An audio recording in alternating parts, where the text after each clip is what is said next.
शुभ संध्या sir, क्या मैं आपकी मदद कर सकती हूँ? अरे वाह, आप हिंदी बोलती हैं, ये जानकर बहुत अच्छा लगा। मैं ठीक हूँ, धन्यवाद।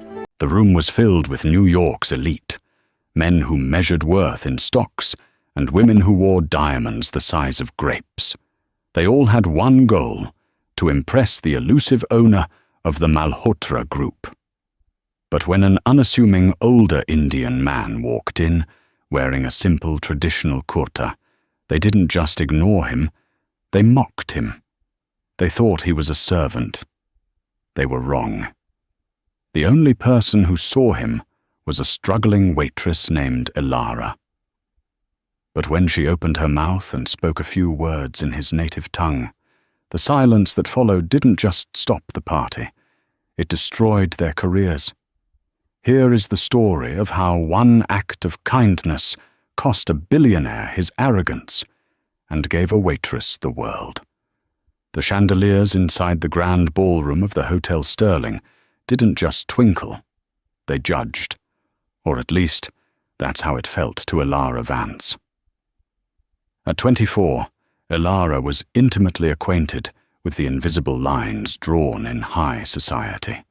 She was on the serving side of the line, wearing a stiff black waistcoat that smelled faintly of starch and lemon polish, holding a tray of champagne flutes that cost more than her monthly rent. "Out of the way!" a voice snapped. Elara sidestepped deftly, a practiced maneuver, as Jacob Thorne barreled past her.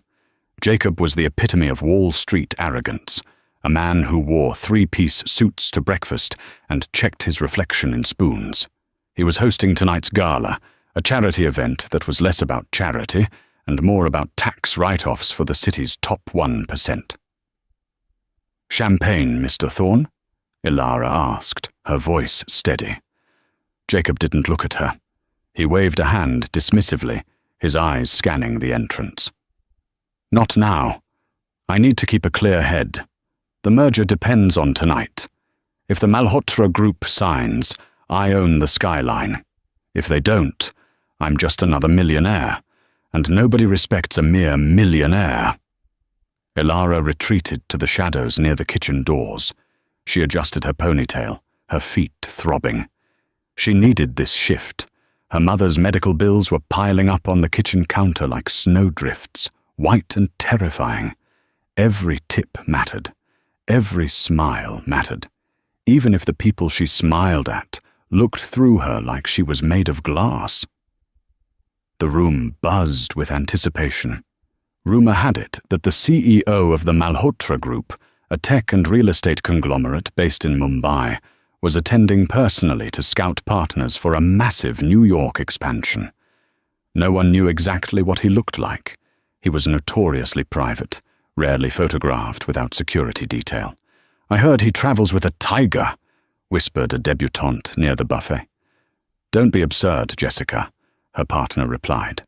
"But I heard he wears gold thread in his suits." The double doors swung open.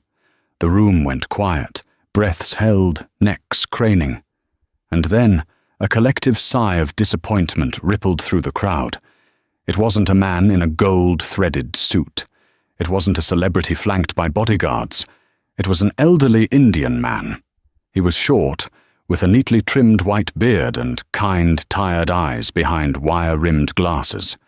He wasn't wearing a tuxedo. He was wearing a simple, beige kurta and pajama, with a brown shawl draped over one shoulder and worn leather sandals on his feet. He looked less like a billionaire and more like a grandfather who had taken a wrong turn on his way to the library. He stood at the entrance, clutching a slightly battered cane, looking around the opulent room with a mix of curiosity and hesitation. Jacob Thorne let out a sharp, derisive laugh. Security must be asleep at the wheel. Who let the delivery guy in through the front door? A ripple of laughter followed his comment. The elites turned their backs, returning to their conversations. The old man was dismissed. He was invisible. Elara watched from the corner. She saw the way the man's shoulders slumped slightly. He walked slowly toward the center of the room, looking for a place to sit. He approached a table near the window, where Jacob Thorne and his inner circle, Bradford, a hedge fund manager, and Cynthia, a real estate heiress, were holding court. "Excuse me," the old man said softly, his accent thick but his English perfect. "Is this seat taken?" Jacob didn't even turn his head. "Reserved. Move along, Pop." "There are no reserved signs," the man noted gently. Bradford turned, swirling his scotch. "Look, old-timer, this table is for people who matter. The kitchen entrance is in the back if you're looking for the staff meal, or maybe the shelter is down the block." Cynthia covered her mouth, giggling. "Oh, Brad, stop. He probably doesn't understand you. He looks like he just got off the boat." The old man stood there for a moment, his dignity clashing with their cruelty. He didn't get angry. He just looked disappointed. He turned away, his cane tapping rhythmically on the marble floor as he moved toward a small, wobbly two-top table near the swinging kitchen doors. The worst seat in the house. Elara felt a heat rise in her chest. It wasn't just sympathy. It was recognition. She knew what it felt like to be judged by your clothes, to be dismissed before you even spoke. She looked at her manager, a frantic man named Mr. Henderson. "Table 42 needs service," she said. Henderson glanced at the old man. "Don't waste your time, Elara. He's probably a crasher. Give him water and get him out quickly so we can focus on the VIPs. If the Malhotra CEO walks in, I want you ready." "He is a guest," Elara said firmly. "He's a nuisance," Henderson snapped. "Just deal with it." Elara grabbed a fresh linen napkin, a polished glass, and the best bottle of sparkling water on her tray. She didn't walk to table 42 like she was serving a nuisance. She walked with the same posture she would use for the president. As she approached, the old man was staring out the window at the city lights, looking profoundly lonely. "Good evening, sir," Elara said, placing the napkin down with a flourish. The man looked up, startled that someone was addressing him. "Oh, hello. My name is Elara, and I'll be taking care of you tonight," she smiled. It was a real smile, reaching her eyes. "Can I start you off with some sparkling water? It's very refreshing after a long journey." The man looked at the glass, then at her. His eyes crinkled at the corners. "That would be kind. Thank you, child. Everyone else seems too busy for an old man." "They're busy looking for gold," Elara said softly, pouring the water.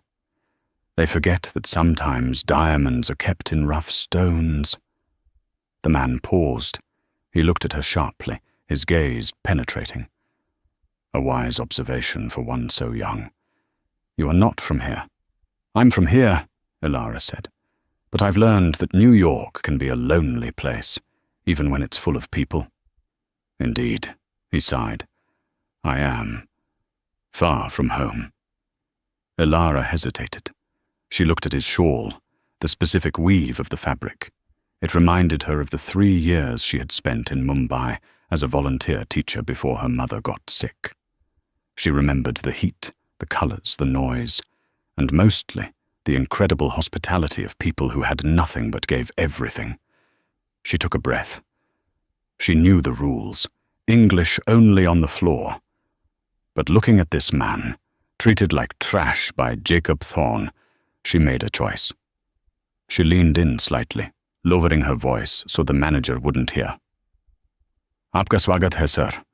अगर आपको कुछ विशेष चाहिए, तो बताएं. मैं यहाँ हूँ." "You are welcome, sir. If you need anything special, just tell me. I am here." The old man's spoon froze halfway to his mouth. The silence at table 42 was heavy, but it wasn't awkward. It was the silence of shock. The old man slowly lowered his spoon. He turned his body fully toward Elara, ignoring the hustle of the gala around them. The sadness in his eyes vanished, replaced by a spark of intense delight. "Beta? Tumhe Hindi aati hai?" "Child, you know Hindi?" he whispered, his voice trembling slightly. Elara nodded, her smile widening. "Ji, थोड़ी बहुत. मैंने मुंबई में कुछ साल बिताए थे. Yes, a little bit. I spent a few years in Mumbai. The transformation in the man was instantaneous. His posture straightened. The fatigue seemed to melt from his bones. It was as if she had given him a glass of water in a desert. To be seen, truly seen, in a room full of people who only saw his clothes, was a gift. Mumbai, he said, the word rolling off his tongue like a prayer. You lived in my city. What were you doing there? Teaching English, Ilara replied, switching back to English as Mr. Henderson passed by with a scowl. She pretended to adjust the silverware. At a small school in Dharavi, it was the best time of my life. I learned that, well, wealth isn't about what you have in the bank. The man chuckled, a deep, resonant sound. No, it is about what you have in the heart. My name is Vikram. Just Vikram. It's an honor, Vikram, Ilara said. I'm Ilara. Ilara, he repeated. A beautiful name. Tell me, Ilara, why are you being so kind to me? You saw how those men treated me. They think I am a beggar. Ilara glanced over at Jacob Thorne's table. Jacob was currently loudly berating a different waiter for bringing the wrong vintage of wine. Because, Ilara said, her voice turning steel-hard for a second, I know what it's like to be invisible. And because where I lived in India, guests were treated like gods. Atithi Devo Bhava, right? Vikram's eyes widened. The guest is God, he translated softly. He looked at her with a new expression. Calculation. Not the cold calculation of business, but the assessment of character. You honor my culture more than my own business partners do. Are you here for business? Ilara asked. Supposedly, Vikram said, his face clouding over. I'm looking for a partner. Someone to build a legacy with. But all I see here are vultures. He gestured vaguely at Jacob. That man. Mr. Thorne. Do you know him? Ilara hesitated. She needed this job, badly, but she couldn't lie. Mr. Thorne is very powerful. He owns this hotel. He tips well when people are watching, and he doesn't tip at all when they aren't. Vikram nodded slowly. Honesty. Another rare commodity tonight.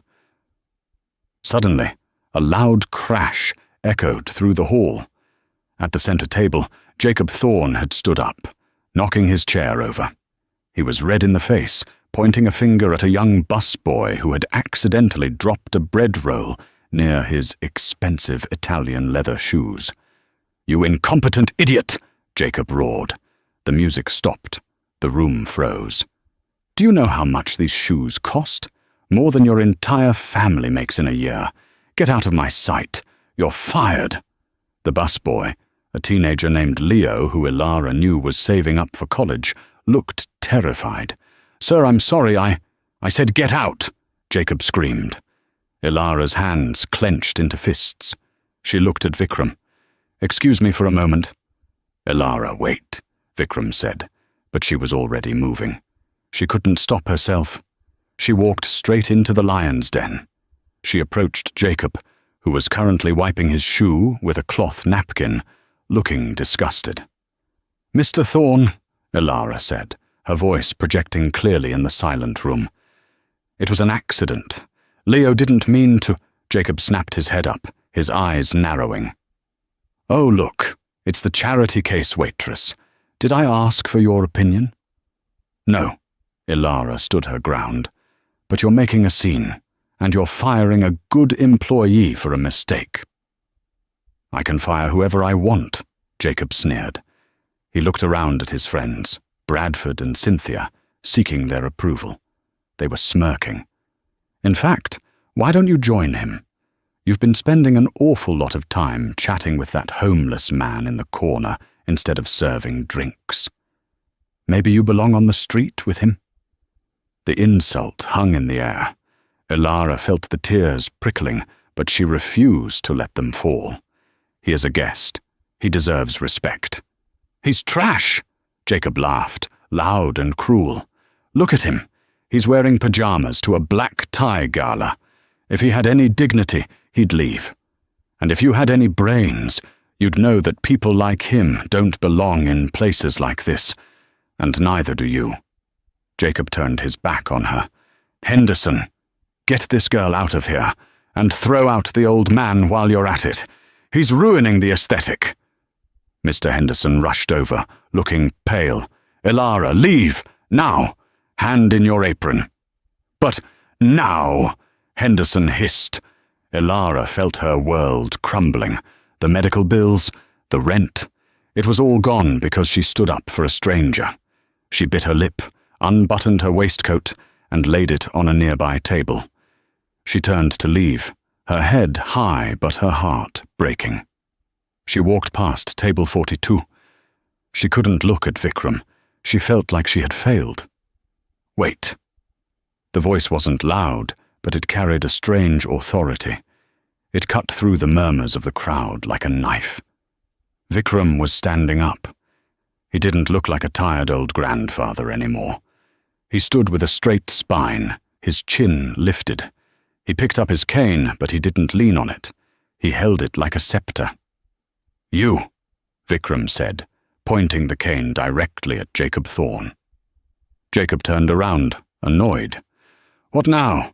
Security, get this geriatric clown out of here. You will not speak to her that way, Vikram said. His voice was calm, but it possessed a terrifying depth. And you will certainly not speak to me that way, Jacob laughed, stepping closer, towering over the shorter Indian man. Or what? You'll hit me with your stick? Do you know who I am? I am Jacob Thorne. I own this city. Vikram smiled. It was a cold, dangerous smile. You own a hotel, Vikram corrected. And you own a mortgage that is currently held by the First National Bank. Jacob blinked. How do you know about my finances? And, Vikram continued, taking a step forward, you are currently desperate to secure a partnership with the Malhotra Group, because without their capital infusion, your empire will default on its loans in exactly 14 days. The color drained from Jacob's face. The room went deadly silent. How did this old man know that? That was confidential information. Who are you? Jacob whispered, his arrogance faltering. Vikram ignored him. He turned to Elara. Betty, क्या तुमने इन्हें बताया नहीं कि मैं कौन हूँ? Child, did you not tell them who I am? Vikram asked in Hindi, a playful glint in his eye. Elara shook her head, confused. Nahi, mujhe nahi pata. No, I don't know. Vikram turned back to the crowd. He reached up and unbuttoned the top of his simple beige kurta. Underneath, catching the light of the chandelier, was a heavy chain made of pure platinum, holding a pendant with a distinctive crest, a roaring tiger. A gasp went through the room. Bradford, the hedge fund manager, dropped his glass. It shattered, but no one looked. The crest, Bradford whispered.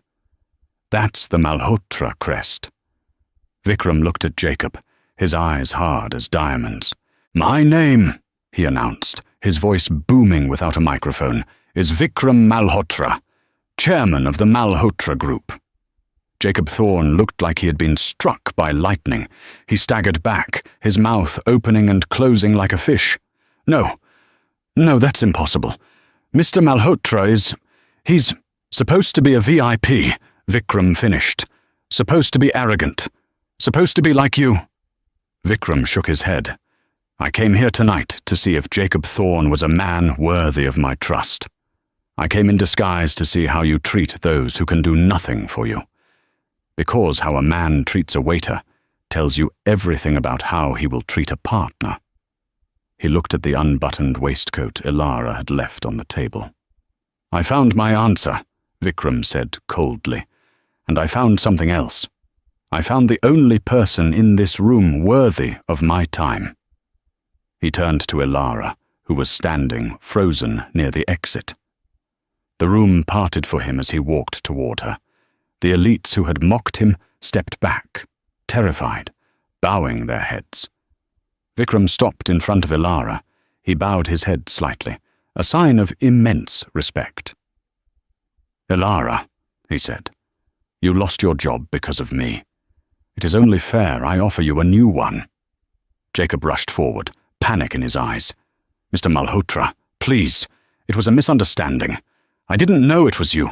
If I had known—" "That is the point, Mr. Thorne," Vikram roared, spinning around. The sudden anger made everyone jump. "You didn't know. You thought I was nobody, so you treated me like garbage. If you had known I was a billionaire, you would have kissed my feet. That is not respect. That is prostitution of character." He turned his back on Jacob, dismissing him utterly. "Mr. Henderson," Vikram called out. The manager scurried over, sweating profusely. Yes, Mr. Malhotra?" "Ilara is no longer your employee," Vikram said. "And neither is the boy, Leo. They are leaving with me." Vikram turned to Ilara, extending his hand. "Come, my child, we have much to discuss, and I believe I promised you a conversation about Mumbai." Ilara looked at Jacob, who was pale and shaking. She looked at the guests, who were now looking at her with envy and fear. Then she looked at Vikram's kind hand. She took it. As they walked out of the ballroom, leaving the stunned silence behind them, Ilara thought the story was over. She thought she had won. But she was wrong. Jacob Thorne was a petty man, and a desperate one. And as he watched them leave, his shock turned into a cold, snake-like rage. He pulled out his phone. "Get me security," he whispered into the receiver. "And get me the police. I want that girl arrested for theft before she leaves the building." The twists were just beginning. The lobby of the Hotel Sterling was a cathedral of marble and gold, designed to make anyone earning less than 7 figures feel small. But as Ilara walked through it, flanked by Leo the busboy and Vikram Malhotra, she felt 10 feet tall. For the first time in her life, she wasn't just a cog in the machine. She was walking next to a man who could buy the machine and dismantle it for scrap. "My car is just outside," Vikram said gently, gesturing toward the revolving doors where a sleek, black Maybach was idling. A driver in a sharp suit stood by the open door. "We will take you home, Ilara. And you, young man." Leo looked like he might faint. "A Maybach? I have a poster of this car on my wall." Ilara smiled, the adrenaline of the ballroom confrontation finally fading into a warm glow of relief. "Vikram, you don't have to do this. You've done enough just by standing up for us." "Nonsense," Vikram waved his hand. "I am hungry. I know a place in Queens that makes excellent pav bhaji. You will join me." They were 10 feet from the door, 10 feet from freedom, when the illusion shattered. "Stop right there!" The shout bounced off the marble walls. Ilara froze. She turned to see 3 uniformed NYPD officers storming through the side entrance, hands resting on their holsters. Behind them, strutting like a peacock who had just regained his feathers, was Jacob Thorne. Beside Jacob stood Mr. Henderson, the manager, holding Ilara's discarded black waistcoat in his trembling hands. "That's her," Jacob said, pointing a manicured finger at Ilara. "And the old man is her accomplice. Don't let them leave with the merchandise."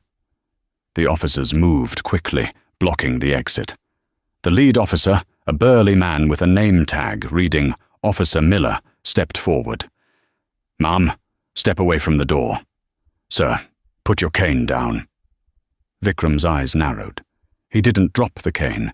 He held it firmer. "What is the meaning of this? Do you know who you are stopping?"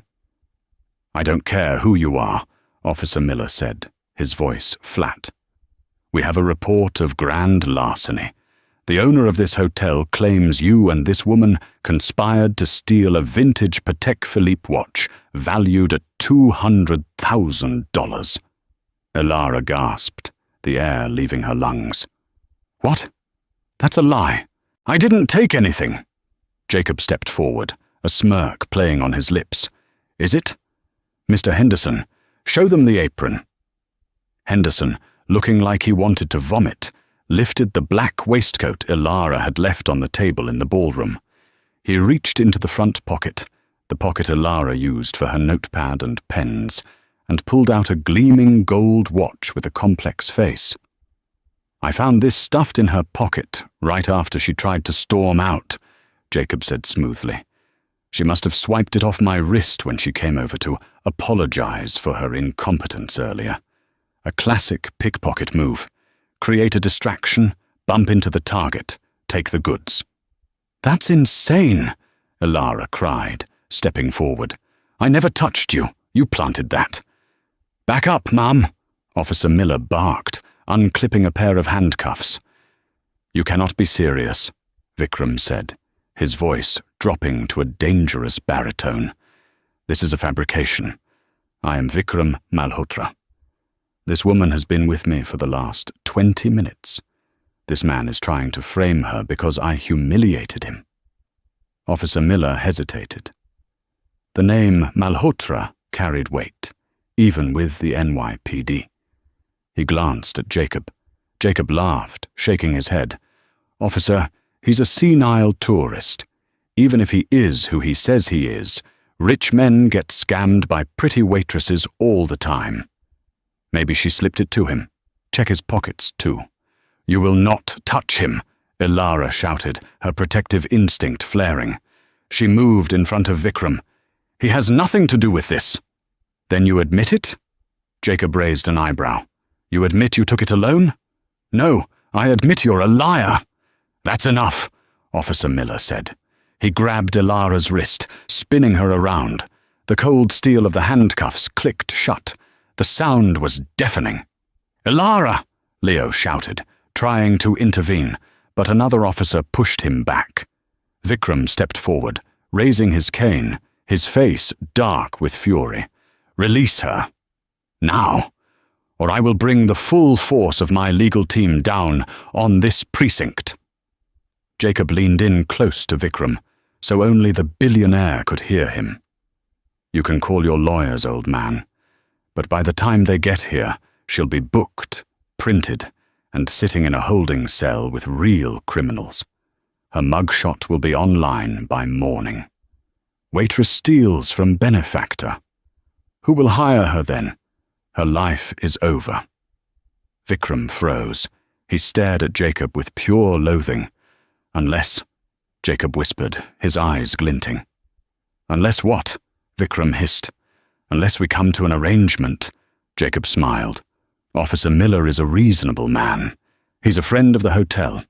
If I decide not to press charges, if I say it was all a misunderstanding and I just misplaced the watch, she walks free right now.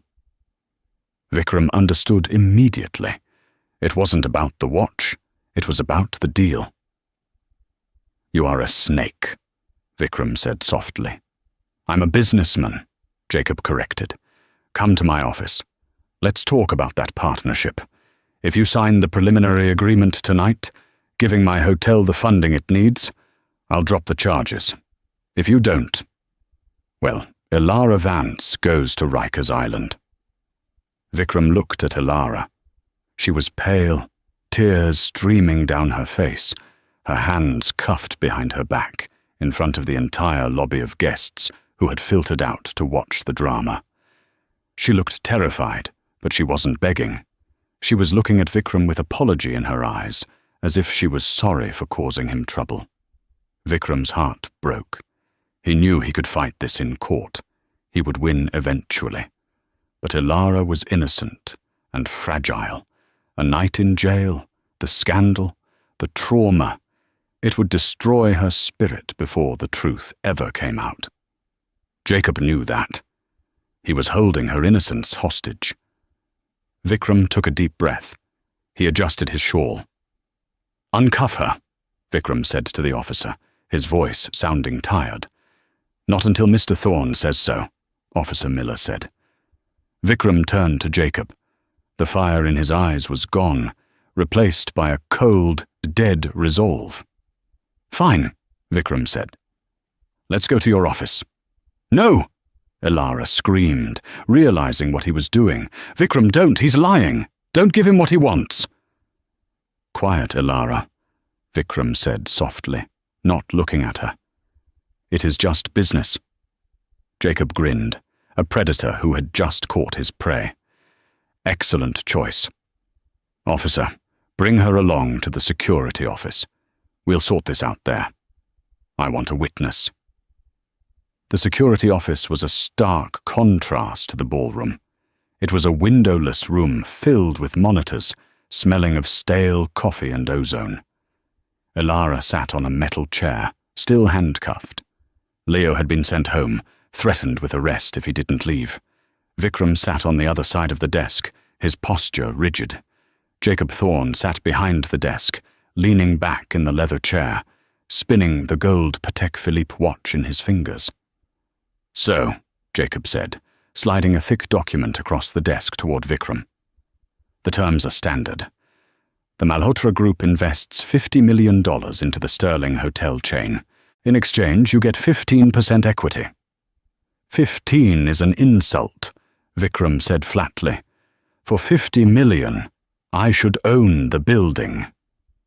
Under normal circumstances, yes, Jacob chuckled. But these aren't normal circumstances. The premium you're paying is for Miss Vance's freedom. Think of it as a bail payment that you never get back. Elara struggled against the cuffs.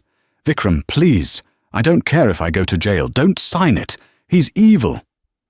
Miss Vance, Jacob snapped. If you speak again, I'll add resisting arrest to the list. Officer Miller is just outside the door waiting for my signal. Vikram picked up the pen. His hand hovered over the paper. This deal was bad business. It was toxic. But looking at Elara, a girl who reminded him so much of his own granddaughter back in Mumbai, he couldn't let her suffer. I will sign, Vikram said quietly. But know this, Jacob. Money gained through blackmail is cursed. It will burn through your hands. I'll buy oven mitts, Jacob smirked. Sign it. Vikram touched the pen to the paper. Bang! The door to the security office didn't just open, it flew open, bouncing off the wall with a metallic clang. Jacob jumped up. What the hell? Officer Miller, I said no interruptions. But it wasn't Officer Miller. Standing in the doorway was a man who looked like he had been carved out of granite and dressed by Italian tailors. He was tall, with silver fox hair and eyes that looked like they could scan a barcode from across the room. He carried a leather briefcase that looked more expensive than Jacob's car. Behind him were two men in dark suits who physically moved Officer Miller aside as if he were a cardboard cutout. Who are you? Jacob demanded, his voice cracking slightly. The man walked into the room, ignoring Jacob completely. He went straight to Vikram. Sir, the man said, bowing his head slightly. My apologies for the delay. The traffic on Fifth Avenue was dreadful. Vikram sat back, dropping the pen. A slow smile spread across his face. You are just in time, Harrison. The man turned to Jacob. I am Harrison Wolfe, senior partner at Wolfe & Sterling, attorneys at law. Jacob's face went white. Wolfe & Sterling wasn't just a law firm. They were the legal sharks of New York. They represented presidents, tech giants, and royalty. They didn't lose cases. They obliterated the opposition. I know who you are, Jacob stammered, but this is a private matter. Mr. Malhotra and I are concluding a business deal. Is that what we're doing? Harrison Wolfe asked, his voice smooth as silk but sharp as a razor. He looked at the handcuffs on Elara. He looked at the contract on the table. It looks to me, Harrison said, opening his briefcase, like you are engaging in extortion, false imprisonment, and coercion. All felonies. And since you are demanding a wire transfer across state lines, I believe that brings the FBI into play for racketeering. Now wait a minute, Jacob said, sweating. She stole my watch. Harrison pulled a tablet out of his bag. Did she? Because while you were busy playing gangster in here, my team accessed the cloud backup of your hotel's security system. You know, the one you thought you deleted locally? Jacob stopped breathing. Harrison tapped the screen and turned it around. The video was crisp and clear. It showed the ballroom 10 minutes ago. It showed Elara walking away. It showed Jacob staring at her back with hatred. And then it showed Jacob taking the watch off his own wrist, looking around to ensure no one was watching, and shoving it deep into the pocket of the apron Elara had left on the table. The room went silent. The only sound was the hum of the computer servers. Harrison paused the video on the frame where Jacob's hand was in the pocket. "Officer Miller?" Harrison called out without looking back. The burly officer stepped into the doorway, looking terrified. He had seen the men in suits and realized the power dynamic had shifted. "Yes, sir?" "I believe you have the wrong person in cuffs," Harrison said calmly. "Filing a false police report is a serious crime, officer. If you don't want to lose your pension and your badge tonight, I suggest you rectify this situation immediately." Officer Miller didn't hesitate. He rushed forward, fumbling for his keys. He unlocked Elara's cuffs. I didn't know," Miller stammered. "He told me he saw her take it." "You should have investigated," Harrison said coldly. "Now get out." Miller fled. Elara rubbed her wrists, tears of relief flooding her eyes. She looked at Vikram. "You called him?" "I texted him when we were in the lobby," Vikram winked. "I told you, I have a team. Harrison is the best." Now only Jacob was left. He sank into his chair, the contract forgotten on the desk. He looked at the video on the tablet, then at Vikram. "Mr. Malhotra," Jacob whispered, his voice trembling. "Please, we can work this out. I was stressed. The pressure of the bank, I wasn't thinking clearly." Vikram stood up. He walked over to the desk and picked up the contract. "You wanted a deal, Jacob," Vikram said. "I am a man of my word. I will give you a deal." Jacob looked up, hope flickering in his eyes. "You will?" "Yes," Vikram said. He ripped the contract in half, then he ripped it again. He threw the confetti-like pieces into Jacob's face. "Here is the deal," Vikram said, his voice hard. "You have 24 hours to vacate this property." "Vacate?" Jacob gasped. "But I own it." "Harrison," Vikram prompted. Harrison Wolfe smiled, a shark smelling blood. "Actually, Mr. Thorne, you don't. We just purchased the distressed debt from First National Bank while we were standing in the hallway. The Malhotra Group is now the sole creditor of the Sterling Hotel.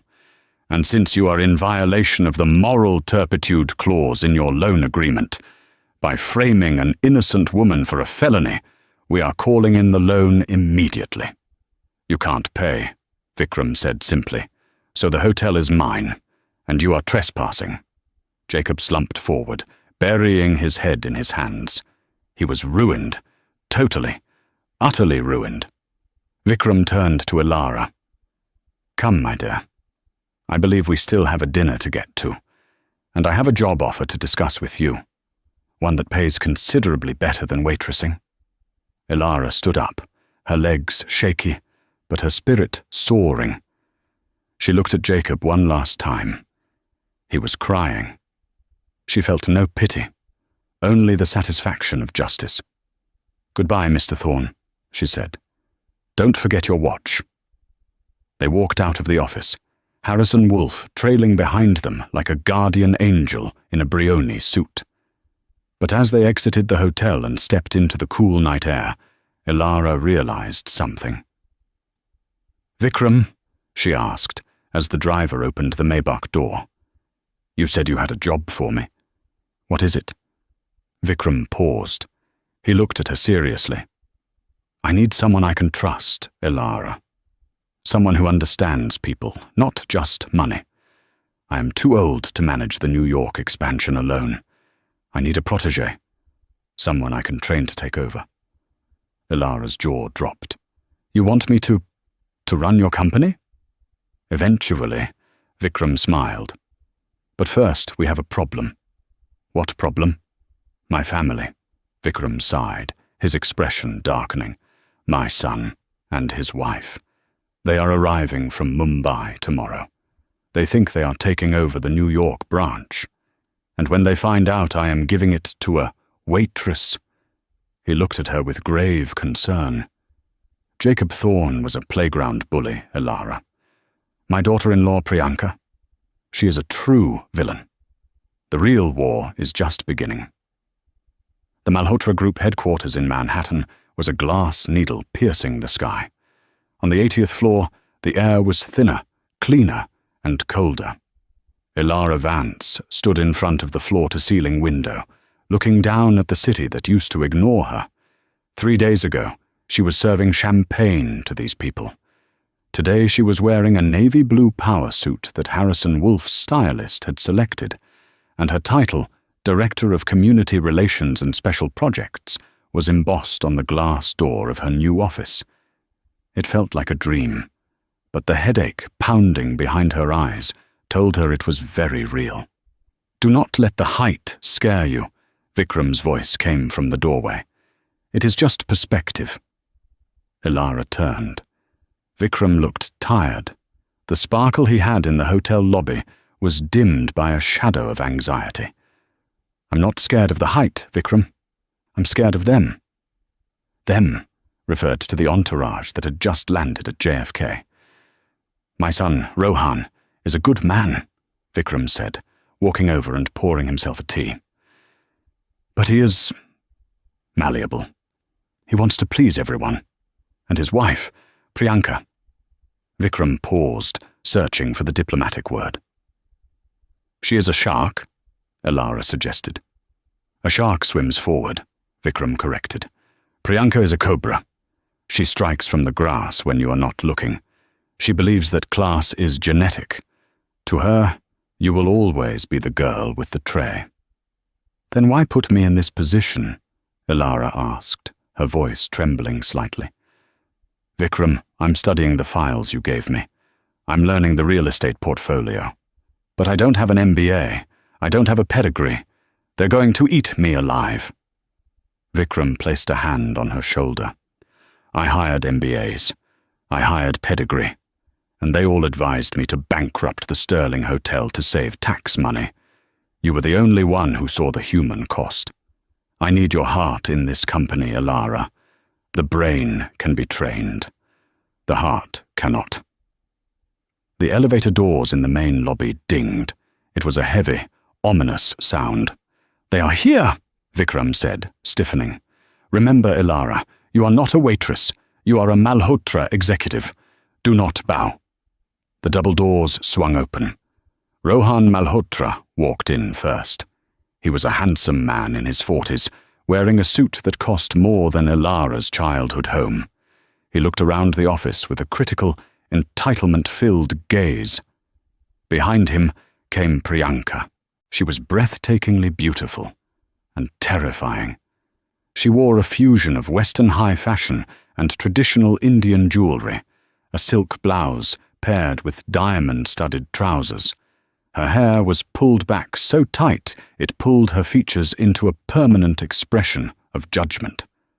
She didn't walk. She glided, her heels clicking a sharp, military rhythm on the marble. Papa, Rohan said, stepping forward to hug Vikram. You look old. You should be resting in Mumbai, not playing Monopoly in New York. I am fine, Rohan, Vikram said, accepting the hug but pulling away quickly. New York gives me energy. Priyanka stepped forward. She didn't hug Vikram. She touched his feet quickly, a traditional gesture of respect, but her eyes never lowered. They were scanning the room, landing instantly on Elara. "And who is this?" Priyanka asked. Her voice was melodic, like a lullaby sung by a siren before she drowns you. "Your new nurse, or perhaps a secretary." "This is Elara Vance," Vikram said firmly. "She is the new director of special projects. She will be overseeing the Sterling Hotel transition." Silence. Rohan laughed nervously. "Good joke, Papa. Special projects, that is a VP-level role. Who is she with? McKinsey? Bain?" "She was with the Hotel Sterling," Vikram said. "Ah, internal hire." Priyanka nodded, her eyes narrowing. "Management. Service?" Elara spoke up. She forced her chin to lift. "I was on the floor. I know the operations from the ground up." Priyanka froze. She looked at Elara, then at Vikram, then back at Elara. A slow, cruel smile spread across her face. "A waitress," Priyanka whispered. The word sounded like a slur. "You hired a waitress to manage $100 million asset." She turned to her husband. "Rohan, call the doctors. Your father has finally lost his mind. Senility has set in." "I am perfectly sane," Vikram snapped. "Elara saved me from a situation where your high-class friends would have left me to rot. She has integrity, something this family has been lacking lately." Priyanka's smile vanished. She took a step toward Elara, invading her personal space. She smelled of expensive orchids and malice. "Listen to me, little girl," Priyanka hissed, her voice low so only Elara could hear. "I don't know what game you are playing. I don't know how you tricked a lonely old man into giving you a suit and an office, but you are out of your depth. You are a goldfish swimming with piranhas." "I learn fast," Elara said, holding her ground, though her heart was hammering against her ribs. "You can't learn breeding," Priyanka sneered. "Enjoy the view while it lasts. By the end of the week, you won't just be fired. I will make sure you can't get a job scrubbing toilets in this city." Priyanka turned around, her sari swishing like a tail. "Rohan, come. We need to audit the accounts. I want to see how much money has been misplaced since this charity case arrived." They swept out of the room, leaving a vacuum of tension behind them. Vikram sank into his chair, looking 10 years older. "I am sorry, Elara." Elara looked at the closed door. The fear was gone, replaced by a cold heat in her stomach. It was the same heat she felt when Jacob Thorne insulted her. "Don't be sorry," Elara said, walking back to her desk and opening the thickest file.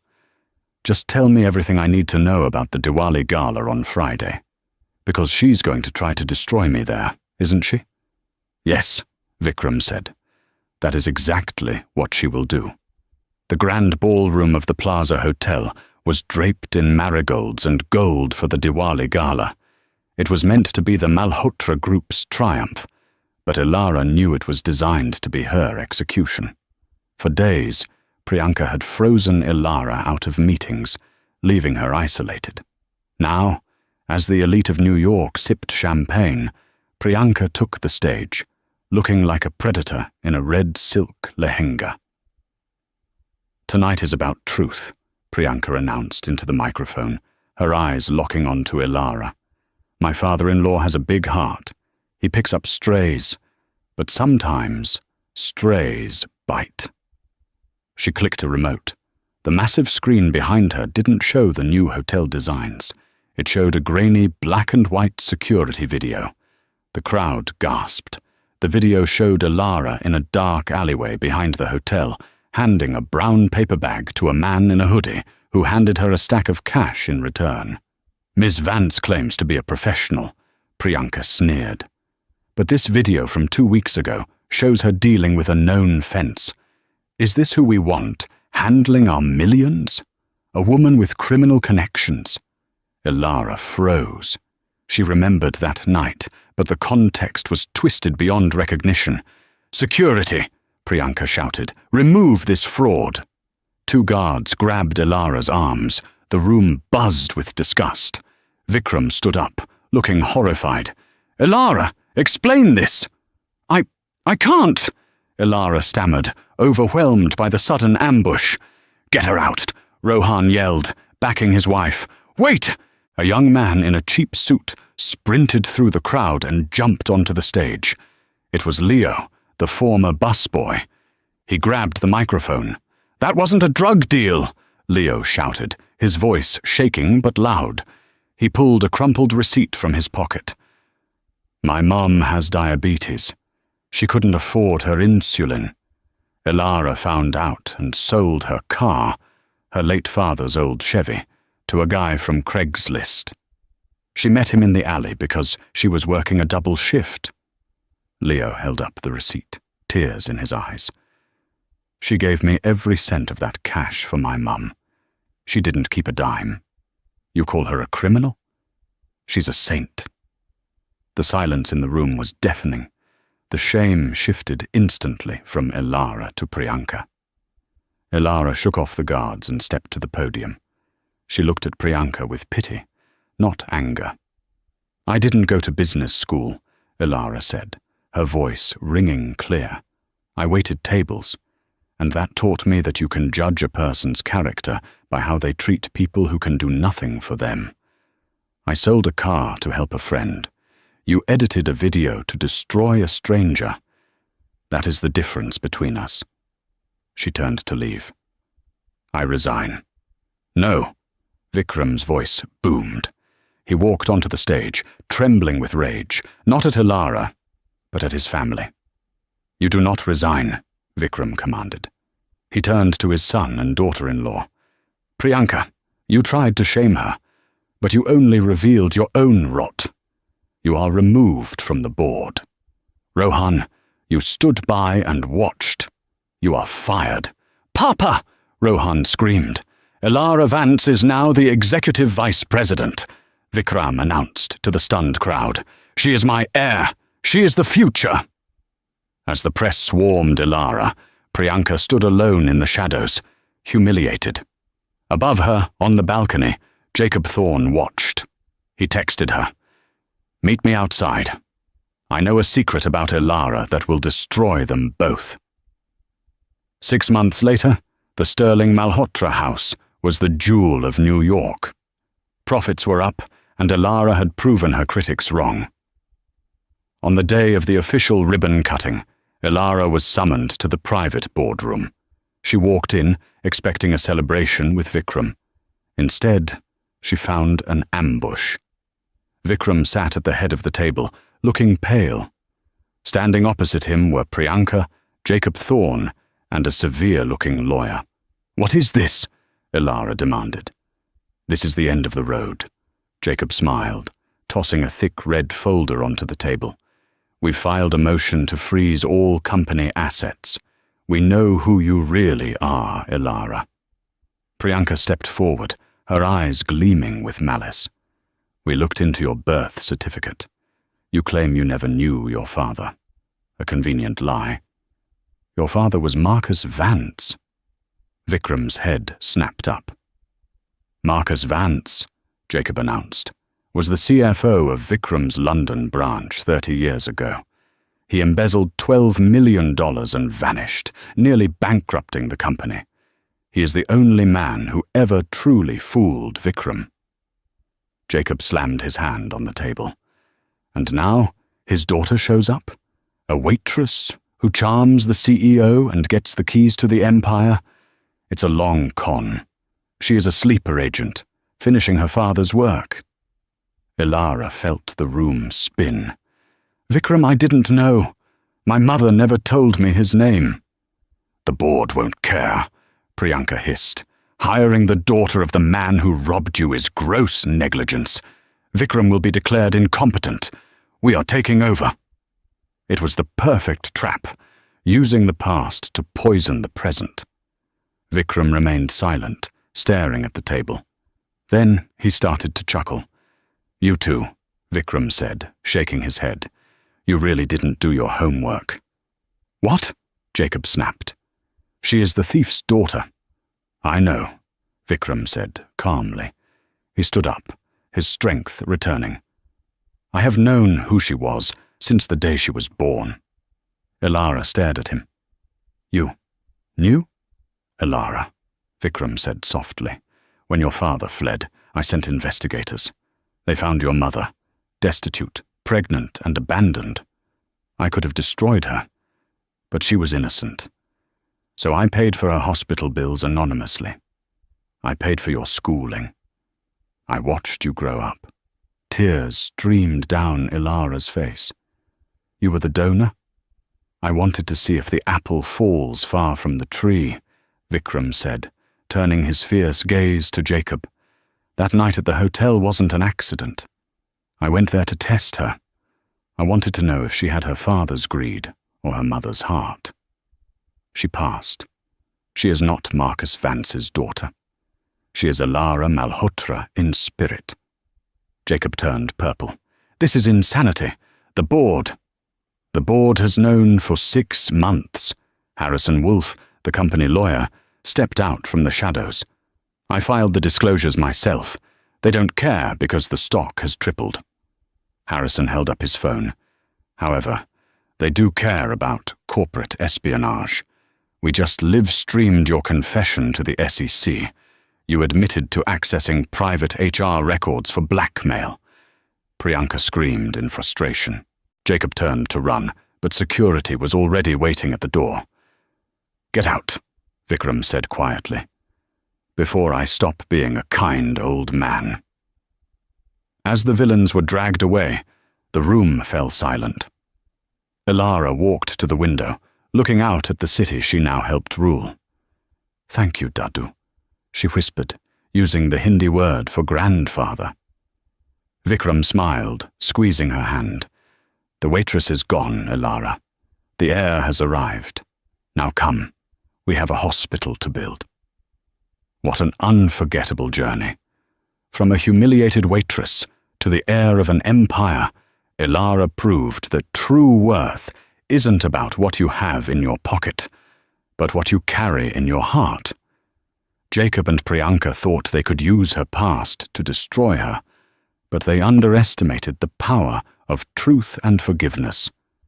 If this story moved you, please destroy that like button. It helps us create more dramatic stories for you. Do you think Vikram was right to keep the secret about her father for so long? Or should he have told her sooner? Let me know your thoughts in the comments below. And don't forget to subscribe and hit the bell icon so you never miss a new story. We upload every week with more twists, more drama, and more karma. Thanks for watching, and remember, never judge a book by its cover.